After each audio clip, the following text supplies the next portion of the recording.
जय राजा राम। जनस्थान त्याग कर भगवान राम सीता और लक्ष्मण सहित भयंकर दंडकारण्य वन में प्रवेश करते हैं। हे आर्यपुत्र, इस अद्भुत हिरण को देखो। क्या तुम इसे मेरे लिए पकड़ सकते हो? हे देवी, ये रेखा तुम्हारे लिए एक सुरक्षा कवच है। किसी भी परिस्थिति में इसे पार मत करना। हे राम, हे लक्ष्मण, मुझे बचाओ। वो दुष्ट रावण सीता मैया को हरण करके दक्षिण दिशा में ले गया है। जय श्री राम। संपूर्ण ब्रह्मांड के स्वामी, सच्चिदानंद स्वरूप, पुरुषोत्तम भगवान श्री राम की दिव्य लीलाओं के इस पावन प्रवाह में आप सभी भक्तजनों का हृदय से स्वागत है।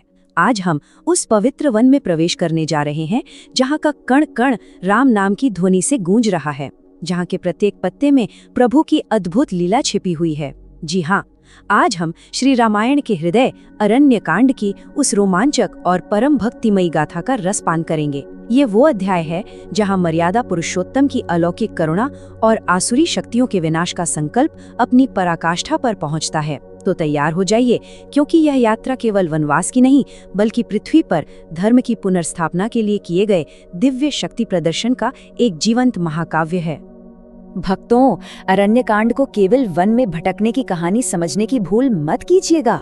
ये तो वो दिव्य अध्याय है जो हमें सिखाता है कि जिस स्थान पर स्वयं प्रभु के चरण पड़ जाएं, वो भयावह वन भी तपोभूमि यानी तपस्या का सबसे पवित्र स्थान बन जाता है। यह भगवान राम की करुणा, उनकी असीम शक्ति और धर्म की स्थापना के लिए उनके अटूट संकल्प का जीवंत प्रमाण है। इस अद्भुत कांड में हम देखेंगे कि कैसे मेरे प्रभु का संहार भी मोक्षदायक होता है और कैसे एक भक्त का छोटा सा बलिदान भी उसे स्वयं भगवान की गोद में स्थान दिला देता है। तो आइए इस दिव्य यात्रा के पवित्र सोपानों पर एक दृष्टि डालें। सबसे पहले हम प्रभु के दंडकारण्य में दिव्य आगमन के साक्षी बनेंगे। फिर उनकी धर्म रक्षा की प्रतिज्ञा को जानेंगे, जिसने देवताओं को भी आश्वस्त कर दिया। इसके बाद हम पंचवटी की पावन लीला का दर्शन करेंगे और प्रभु के उस प्रचंड पराक्रम को देखकर अचंभित होंगे, जहां वे अकेले ही हजारों से भिड़ गए। फिर हम माया और सीता हरण की उस मार्मिक घटना को समझेंगे, जिसने पूरी कथा की दिशा बदल दी। और अंत में हम जटायु की भक्ति के परम बलिदान से भाव विभोर होकर अपने जीवन को धन्य करेंगे। अयोध्या का सिंहासन और चित्रकूट का शांत वातावरण सब कुछ पीछे छोड़कर प्रभु श्री राम अपनी प्राण प्रिया सीता और अपने प्राणों से प्रिय अनुज लक्ष्मण के साथ उस भयावह दंडकारण्य में प्रवेश करते हैं। ये वो वन था जो ऋषि मुनियों के लिए साधना स्थल तो था, पर राक्षसों के लिए अत्याचार की लीला भूमि भी था। ये कोई सामान्य वन यात्रा नहीं थी, नहीं, ये तो अधर्म के साम्राज्य को दी जाने वाली एक अलौकिक चेतावनी थी कि अब तुम्हारा अंत निकट है। और देखिए श्री राम की दिव्य उपस्थिति का चमत्कार। जैसे ही उनके चरण कमल उस भूमि पर पड़े, अरे वर्षों से सूखी लताओं में नव जीवन का संचार हो गया। मुरझाए फूल खिल उठे और वन के वो हिंसक जीव जो एक दूसरे को देखकर दहाड़ते थे, वो भी अपनी हिंसा भूलकर उस दिव्य त्रिमूर्ति के पीछे पीछे चलने लगे, मानो कोई उत्सव हो। प्रभु का आगमन उस वन के लिए सबसे बड़ा महोत्सव बन गया, जहां शत्रुता और भय स्वतः ही प्रेम और भक्ति में परिवर्तित हो जाते हैं। इस यात्रा में आगे बढ़ने से पहले हमें एक दिव्य सिद्धांत को समझना होगा, और वो है मोक्ष का सिद्धांत। मोक्ष का साधारण अर्थ है जन्म और मृत्यु के इस चक्र से हमेशा के लिए मुक्त हो जाना। पर सबसे बड़ी बात यह है कि जब संहार स्वयं भगवान के हाथों से हो, तो वो मृत्यु नहीं कहलाती, वो परम गति, वो मोक्ष बन जाता है। प्रभु की लीला कितनी अद्भुत है कि वे अपने शत्रु को भी परम धाम प्रदान करते हैं, जैसा कि हम आगे विराट राक्षस के प्रसंग में देखेंगे। दंडकारण्य के मार्ग पर चलते हुए प्रभु का पहला सामना हुआ भयंकर राक्षस विराट से। उसने दुस्साहस देखिए माता सीता का अपहरण करने का प्रयास किया। उसे अहंकार था कि उसे कोई शस्त्र मार नहीं सकता। राम और लक्ष्मण के बाण भी जब निष्फल हुए, तब प्रभु मुस्कुराए। उन्होंने उस अहंकारी को शस्त्रों से नहीं, बल्कि उसे उठाकर धरती में गाड़कर उसका वध किया। और मृत्यु के उन अंतिम क्षणों में उसे अपने पूर्व जन्म का स्मरण हुआ। वो तुम्बुरु नामक गंधर्व था जो कुबेर के शाप के कारण राक्षस बन गया था। उसने प्रभु की स्तुति की और शाप मुक्त होकर अपने दिव्य धाम को चला गया। ये घटना इस महासत्य को स्थापित करती है। ये प्रभु की असीम करुणा को दर्शाती है, जहाँ उनका न्याय भी कृपा का ही एक रूप है। सोचिए तो सही, कैसा है मेरा राम, जो केवल अधर्म का नाश नहीं करता बल्कि अधर्मी को भी मुक्ति का मार्ग दिखा देता है। उनकी लीला कितनी करुणा और कितने प्रेम से भरी हुई है। विराध का उद्धार करके प्रभु राम, माता सीता और लक्ष्मण जी ने अपनी यात्रा को आगे बढ़ाया। अब उनकी भेंट उन महान तपस्वियों से होती है जो वर्षों से केवल प्रभु की ही प्रतीक्षा कर रहे थे और राक्षसी अत्याचारों से पीड़ित थे। जब वे महर्षि शरभंग के आश्रम पहुंचे तो वहां एक अविस्मरणीय दिव्य दृश्य था। देवराज इंद्र स्वयं अपने दिव्य विमान में महर्षि को देवलोक ले जाने आए थे, परंतु जैसे ही इंद्र को पता चला कि साक्षात प्रभु श्री राम पधार रहे हैं, वे तुरंत वापस चले गए। क्यों? क्योंकि वे जानते थे कि जहां साक्षात परब्रह्म प्रकट हों, वहां किसी और देवता का ठहरना उचित नहीं। ये प्रभु की महिमा का कितना अद्भुत प्रमाण है। महर्षि शरभंग ने राम, सीता और लक्ष्मण को देखा और उनकी आंखों में आनंद के आंसू आ गए। उन्होंने कहा कि मेरा जीवन उद्देश्य, मेरी तपस्या अब पूर्ण हो गई। वे वर्षों से केवल इसी एक दर्शन के लिए इस शरीर में रुके हुए थे। उन्होंने प्रभु की स्तुति की और उनके नेत्रों के सामने ही अपनी देह को योगाग्नि से भस्म करके ब्रह्मलोक को प्राप्त किया। प्रभु के दर्शन मात्र से ही ऋषि ने अपनी देह त्याग दी। ये राम नाम की शक्ति का सबसे बड़ा चमत्कारी प्रभाव है। इसके पश्चात प्रभु राम ने दंडकारण्य में निवास करने वाले सभी तपस्वी संतों के आश्रमों का भ्रमण किया और वहां जो उन्होंने देखा, उसे देखकर करुणा के सागर श्री राम की आंखें भी भर आईं। उन्होंने देखा कि राक्षसों के अत्याचारों से अनेक ऋषि मुनियों के शरीर क्षत विक्षत थे, उनकी हड्डियों के ढेर लगे थे और उनका तप निरंतर भंग किया जा रहा था। और यही वो क्षण था, यही उनके अवतार का सबसे बड़ा संकल्प क्षण था। प्रभु श्री राम ने सभी ऋषि मुनियों के सामने हाथ जोड़कर प्रतिज्ञा की, मैं इस वन को राक्षसों से रहित कर दूंगा। उन्होंने कहा कि मेरे हाथ में ये जो धनुष है, यह केवल धनुष नहीं अपितु अधर्मियों के लिए काल का दंड है। इस प्रतिज्ञा को सुनकर संपूर्ण देवलोक में हर्ष की लहर दौड़ गई और ऋषि मुनियों को अभयदान मिल गया।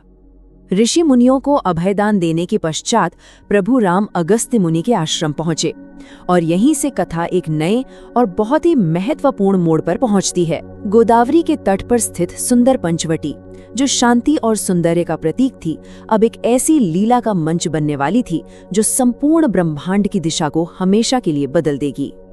महर्षि अगस्त्य ने प्रभु का अत्यंत प्रेम से स्वागत किया और उन्हें पंचवटी में निवास करने का सुझाव दिया, पर साथ ही उन्होंने प्रभु श्री राम को भगवान विष्णु का वो दिव्य धनुष, अक्षय बाणों से युक्त 2 तरकस और एक अभेद्य खड्ग भी भेंट किया। ये भेंट केवल एक उपहार नहीं थी, नहीं, ये इस बात का प्रतीक थी कि अब धर्म स्थापना की लीला अपने अंतिम और सबसे निर्णायक चरण की ओर बढ़ रही है। और यह लीला शब्द का अर्थ समझना बहुत आवश्यक है। लीला का अर्थ है भगवान की दिव्य क्रीड़ा, उनका अलौकिक खेल। जो हमें संयोग लगता है, जो हमें अचानक घटी घटना लगती है, वो वास्तव में उनकी एक सुनियोजित, पहले से निश्चित की हुई योजना होती है। और इस योजना का एक ही उद्देश्य होता है, ब्रह्मांड में धर्म और संतुलन को फिर से स्थापित करना। पंचवटी में जो कुछ भी घटने वाला था, वो इसी दिव्य लीला का एक महत्वपूर्ण अंग था। एक दिन रावण की बहन, अत्यंत कामुक और विकराल राक्षसी शूर्पणखा घूमते घूमते वहां आ पहुंची। उसने जब तेजस्वी नीलकमल के समान श्याम वर्ण वाले सौंदर्य के पुंज प्रभु श्री राम को देखा तो वो उन पर मोहित हो गई। उसका वहां आना कोई संयोग नहीं था, ये तो प्रभु की ही नियोजित लीला थी। प्रभु राम तो अंतर्यामी हैं, वे जानते थे कि इस राक्षसी का आना ही रावण के विनाश का द्वार खोलेगा। शूर्पणखा ने जब अपने विवाह का प्रस्ताव रखा और तिरस्कृत होने पर उसने माता सीता को मारने का दुस्साहस किया, तब प्रभु के एक ही संकेत पर लक्ष्मण ने तुरंत अपनी तलवार निकाली और उसकी नाक कान काट दिए। यह केवल उसका विरूपण नहीं था, यह राक्षसी अहंकार और काम वासना पर किया गया एक दैवी प्रहार था। यह संपूर्ण राक्षस वंश के लिए विनाश का अलौकिक संदेश था कि अब तुम्हारा समय समाप्त हुआ। अपने अपमान से क्रोधित शूर्पणखा रोती चिल्लाती हुई अपने भाइयों खर और दूषण के पास गई। अब पंचवटी की वो शांत भूमि एक ऐसे महायुद्ध की साक्षी बनने वाली थी जहां प्रभु श्री राम अपने रौद्र रूप का वो परिचय देंगे जिसे देखकर देवता भी कांप उठेंगे। अपनी बहन का हाल देखकर क्रोध से भरे हुए खर ने तत्काल अपने भाई दूषण और सेनापति त्रिशिरा के साथ 14,000, जी हाँ 14,000 भयंकर सशस्त्र राक्षसों की सेना को राम पर आक्रमण करने का आदेश दे दिया। 14,000 राक्षस, ये संख्या ही अपने आप में भयावह है, कल्पना से परे है। इस दृश्य की कल्पना कीजिए भक्तों, एक और 14,000 सशस्त्र, मायावी और खूंखार राक्षस, और दूसरी ओर केवल एक धनुर्धारी मेरे प्रभु श्री राम। उन्होंने लक्ष्मण को माता सीता की रक्षा के लिए कुटिया पर छोड़ा और अकेले ही उस विशाल सेना का सामना करने के लिए तैयार हो गए। ये एक असंभव युद्ध था, एक ऐसा युद्ध जिसे केवल परम ब्रह्म ही संभव कर सकते थे। प्रभु श्री राम ने अपने दिव्य धनुष पर प्रत्यंचा चढ़ाई और उस प्रत्यंचा की जो टंकार हुई, उस ध्वनि से केवल धरती ही नहीं, संपूर्ण ब्रह्मांड थर्रा उठा। ऋषि वाल्मीकि कहते हैं कि वो केवल धनुष की टंकार नहीं थी, वो उन 14,000 राक्षसों के लिए काल का आह्वान था, वो अधर्म के लिए मृत्यु की घोषणा थी। उस युद्ध का वर्णन तो अद्भुत है, अलौकिक है। प्रभु के बाण तर्कस से कब निकलते और कब शत्रुओं का सिर काट देते, ये किसी को दिखाई ही नहीं दे रहा था। उनके बाण सूर्य की किरणों की तरफ फैलकर एक ही पल में हजारों राक्षसों का संहार कर रहे थे। कुछ ही क्षणों में खर, दूषण, त्रिशिरा और उनकी संपूर्ण 14,000 की सेना का नाश हो गया। इस लीला ने यह सिद्ध कर दिया कि राम केवल अयोध्या के राजकुमार नहीं, अपितु साक्षात जगदीश्वर हैं।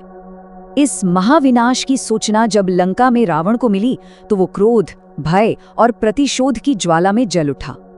अब उसने अपनी मायावी शक्तियों का प्रयोग करके एक ऐसी कुटिल योजना बनाई जो राम कथा के सबसे मार्मिक अध्याय यानी सीता हरण का कारण बनी। लीला अब अपने चरम पर पहुंच रही थी। रावण ने अपने मामा मारीच को अपनी इस कुटिल योजना में शामिल किया।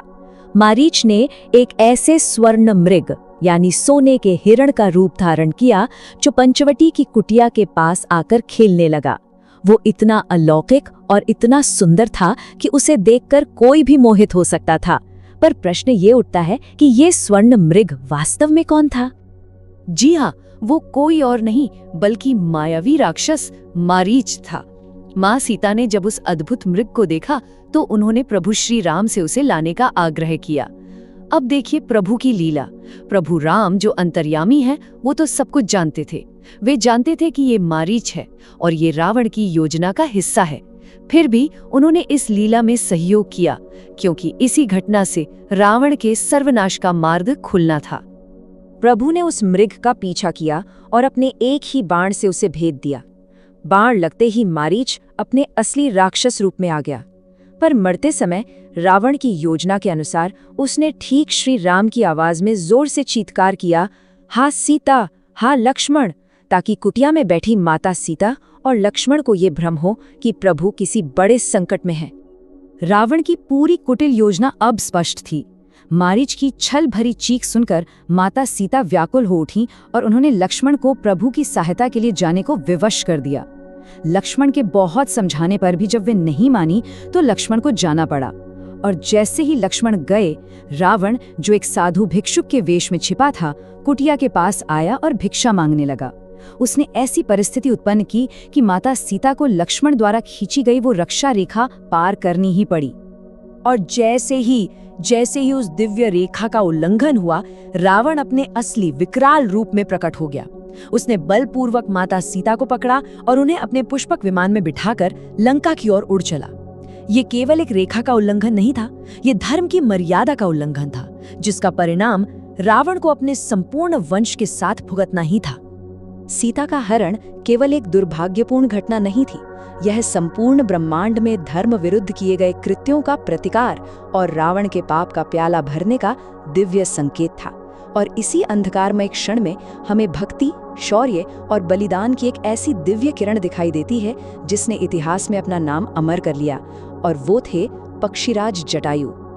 रावण जब माता सीता को आकाश मार्ग से ले जा रहा था, तब रास्ते में वृद्ध पक्षीराज जटायु ने उन्हें देख लिया। जटायु, जो श्री राम के पिता राजा दशरथ के मित्र थे, वे एक असहाय स्त्री का रुदन सुनकर चुप नहीं रह सके। अपनी वृद्धावस्था के बावजूद उन्होंने धर्म की रक्षा के लिए उस महाशक्तिशाली रावण को ललकारा और उससे भयंकर युद्ध करने लगे। ये शौर्य और भक्ति का अद्भुत प्रदर्शन था। जटायु ने अपनी चोंच और पंजों से रावण के रथ, उसके सारथी और घोड़ों को नष्ट कर दिया। क्रोधित होकर रावण ने अपनी चंद्रहास तलवार से उनके पंख काट दिए और वे लहूलुहान होकर धरती पर गिर पड़े। पर उन्होंने अपने प्राण तब तक अपनी देह में रोके रखे जब तक प्रभु श्री राम स्वयं वहां नहीं आ गए। उन्होंने ही प्रभु को सीता हरण और रावण के बारे में बताया और अंत में धन्य है वो भक्ति, उन्होंने प्रभु की गोद में ही अपने प्राण त्याग कर परम गति को प्राप्त किया। अपने भक्त जटायु की ये दशा देखकर प्रभु का हृदय करुणा से भर गया। उन्होंने जटायु का अंतिम संस्कार अपने हाथों से ठीक वैसे ही किया जैसे एक पुत्र अपने पिता का करता है। भगवान अपने भक्त के लिए पुत्र बन गए। ये दृश्य भक्तों के प्रति भगवान के असीम प्रेम और सम्मान का सर्वोच्च उदाहरण है। जब राम और लक्ष्मण कुटिया पर लौटे और सीता को वहां नहीं पाया, तो प्रभु श्री राम, जो स्वयं पर ब्रह्म हैं, एक साधारण मनुष्य की तरह विलाप करने लगे। वे वृक्षों से, लताओं से, पशु पक्षियों से सीता का पता पूछ रहे थे। हे खग मृग, हे मधुकर श्रेणी, तुम देखी सीता मृग नैनी। यह उनकी नर लीला का सबसे मार्मिक हिस्सा है। वे जगत को दिखाना चाहते थे कि एक आदर्श पति का अपनी पत्नी के प्रति कितना गहरा प्रेम होता है। सीता की खोज में आगे बढ़ते हुए उनका सामना एक विचित्र सिर रहित राक्षस कबंध से हुआ। उसने अपनी लंबी भुजाओं में दोनों भाइयों को पकड़ लिया। राम और लक्ष्मण ने उसकी दोनों भुजाओं को काट दिया और भुजाएं कटते ही वो राक्षस प्रभु की स्तुति करने लगा। उसने बताया कि वो एक शापित गंधर्व था जिसे केवल राम के हाथों मृत्यु से ही मुक्ति मिलनी थी, और मरते मरते उसी ने प्रभु को पंपा सरोवर के पास सुग्रीव से मित्रता करने का मार्ग सुझाया, जो सीता की खोज में एक महत्वपूर्ण कड़ी बनने वाला था। तो भक्तों, अरण्यकांड हमें अनेक महत्वपूर्ण संदेश देता है। यह हमें जटायु के माध्यम से भक्ति की असीम शक्ति को दिखाता है। यह हमें विराध और कबंध के उद्धार के माध्यम से प्रभु की असीम करुणा का दर्शन कराता है, जहां शत्रु को भी मोक्ष मिल जाता है। और सबसे महत्वपूर्ण, यह सीता हरण के माध्यम से हमें लीला के उस गहरे रहस्य को समझाता है, जहां एक दुखद घटना भी एक बड़े धर्म उद्देश्य की पूर्ति का माध्यम बन जाती है। प्रभु श्री राम की हर क्रिया, हर कदम, हर शब्द इस संसार में धर्म की पुनर्स्थापना के लिए उठाया गया था। उनकी महिमा अनंत है और उनकी लीलाएं चमत्कारिक। अरण्यकांड हमें सिखाता है कि जीवन में चाहे कितने भी गहन अंधकार या कितनी भी कठिन परिस्थितियां क्यों ना आए, यदि हमारा विश्वास धर्म और प्रभु पर अटूट है, तो अंत में विजय सत्य की ही होती है। अब प्रश्न ये है कि क्या हम प्रभु की लीला से प्रेरणा लेकर अपने जीवन में धर्म के मार्ग पर चलने के लिए तैयार हैं?